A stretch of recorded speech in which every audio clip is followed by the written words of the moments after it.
Hello, welcome to another segment of Cry the Beloved Country. I'll be covering chapter 10 through 12 in this segment, and then I'll probably do 3 chapters at a time for each segment to keep it flowing a little bit better. So we'll start with chapter 10. And in chapter 10, Kamala is really attached to his nephew, and the text states that Kamala turned to the boy for his enjoyment. He talks about how he's 20 years older than his sister. His sister's name is Gertrude. So they don't really have a connection because he's been so much older than she is. Kamala would tell the boy stories of his homeland and would notice how his sister would listen by the doorway. And this made Kamala kind of happy to see that she was still interested in learning about her homeland. Sometimes while he told his stories, his mind would wander to thoughts of his son, his wife, and the lifeless place his homeland had become. This would pain him and make him sad for a little while.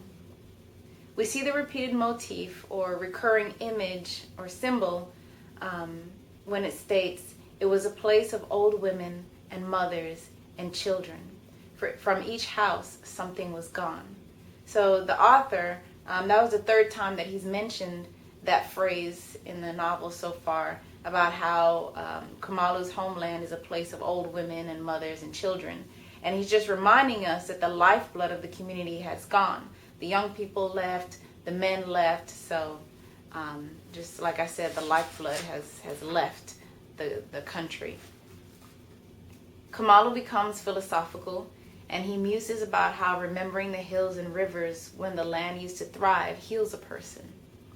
He keeps asking the question, who knows the secret of the earthly pilgrimage? In other words, who knows the secret of life? The wisest men can't explain the purpose of life. They can't explain how a man can find joy out of a little boy when his own son has disappeared.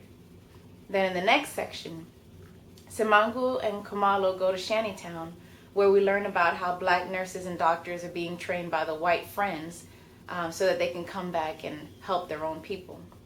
Kamala finds out where his son Absalom used to live. The woman there in Shantytown told them that Absalom was sent to the reformatory, which is like a juvenile detention center. It's a school where kids who are prone to getting into trouble, they're taught how to be more productive citizens instead of criminals. Kamala takes it pretty hard and he starts crying, feeling as though he's lost his courage to go on because every step of the way he keeps finding out negative things about his son. Absalom is not at the reformatory when they go look for him. He was released about a month before because of his good behavior and the fact that he had a pregnant girlfriend. The news just keeps getting better and better.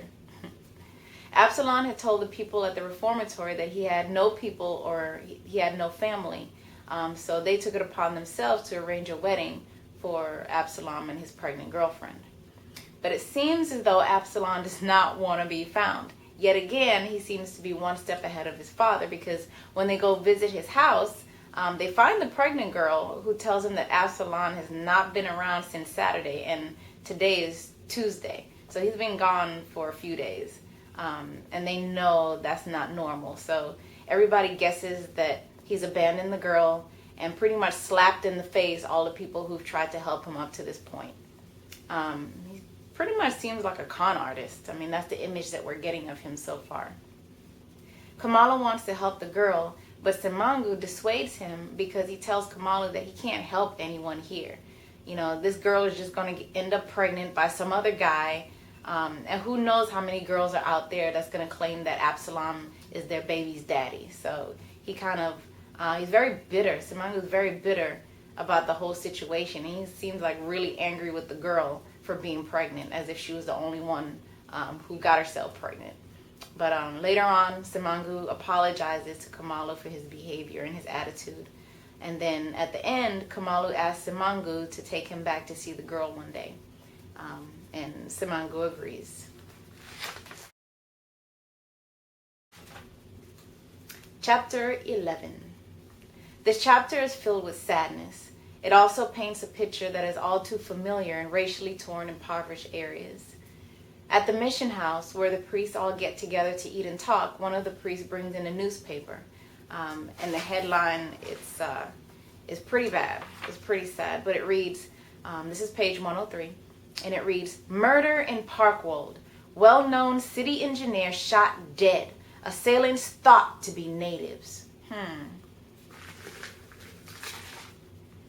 Kamala has seen the young man's father back home and vaguely remembers the dead man as a little boy riding his horse past a church. So already Kamala has a connection with this dead man, with the story that's in the paper. The article describes how authorities think that how the man was killed. They assume that 3 natives or 3 black young men came into the house looking to steal something, knocked out the servant, and then shot the young white engineer dead. The irony of the situation is that the engineer was one of those white people who were trying to help the black natives. He was writing a speech, or they call it a manuscript, called The Truth About Native Crime. And he was actually well known for trying to help out the non-European community. So if the natives did kill him, it would be both ironic and tragic. Semangu tells Kamala that they will go to this place called Izenzeleni, a home for the blind, where Semangu does some work, like he preaches there and teaches some biblical lessons. Semangu tells Kamala that he can find something there, maybe some kind of peace, but Kamala responds by saying he won't find what he most desires, which is like true peace. He won't find his son. That's what he's really looking for. After the priest reads the novel, cut right here, cut. One important thing about this chapter is that we get the title of the novel. After the priest reads the news story, everyone is quiet, and Kamala begins feeling fear. Probably fear that Absalom is somehow connected to this murder somehow. And I'm going to read an excerpt from page 104. It's at the bottom. And it says, "There's not much talking now. A silence falls upon them all. This is no time to talk of hedges and fields or the beauties of any country. Sadness and fear and hate, how they well up in the heart and mind whenever one opens the pages of these messengers of doom," talking about the newspaper. "Cry for the broken tribe, for the law and the custom that is gone. Aye, and cry aloud for the man who is dead, for the woman and children bereaved. Cry, the beloved country, these things are not yet at an end. The sun pours down on the earth, on the lovely land that man cannot enjoy. He knows only the fear of his heart." Sadness, fear, and hate are all still fresh. They're still live and well in this country. And the country needs to cry for the pain and damage that these things cause. And that's the end of chapter 11. Chapter 12. Who can enjoy the beauty and the pleasures of South Africa when they have so much to fear? That's the question. In this chapter, we hear different speakers talking about what's going on in the country between the non-Europeans and the Europeans. One speaker says they need more police protection, but that's only a temporary fix. What he suggests is that the Europeans need to make up their minds about giving the natives something productive to do instead of leading purposeless, idle lives. He argues that the Europeans should pay for the natives to go to school. Another one argues that schooling them will only make them smarter criminals. Another says that the past laws don't work because they are unenforceable. And if you remember, the past laws restricts certain people from going to certain places in the cities. Another conversation takes place between 2 women who are taking a break from their tennis game.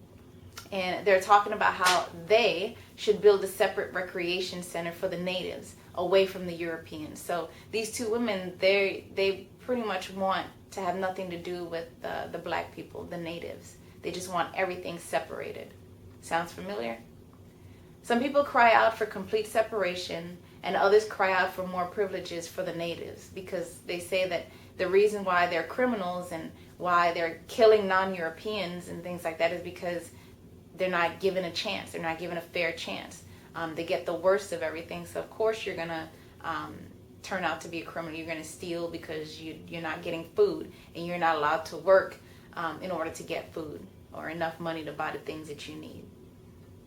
But most Europeans, they enjoy their superiority over the native blacks who outnumber them. They fear the crime from the blacks, but they also fear them getting smart enough to fight back and ask for more. So they'd rather live in fear of what the blacks would do instead of educating them and helping them out, because they're like, you know what, if we give them a little bit, they're gonna want a lot. So you know what, let's just keep things the way it is, because we like what we have. We like being superior and having more than they do. So, well, we can live with a little bit of fear. No big deal. Okay, that makes a lot of sense, right? The country should cry for the next generations that will inherit fear instead of love for the land. And that's pretty much the thought that we're left with at the end of that chapter. That look what's being left. There's nothing good that's being left for the next generation, only fear. The scene suddenly changes to a woman telling Simangu that the police were looking for Absalom. He and Kamala went back to all of the places they looked before, and the police had been to all of those places. So that's how chapter 12 ends.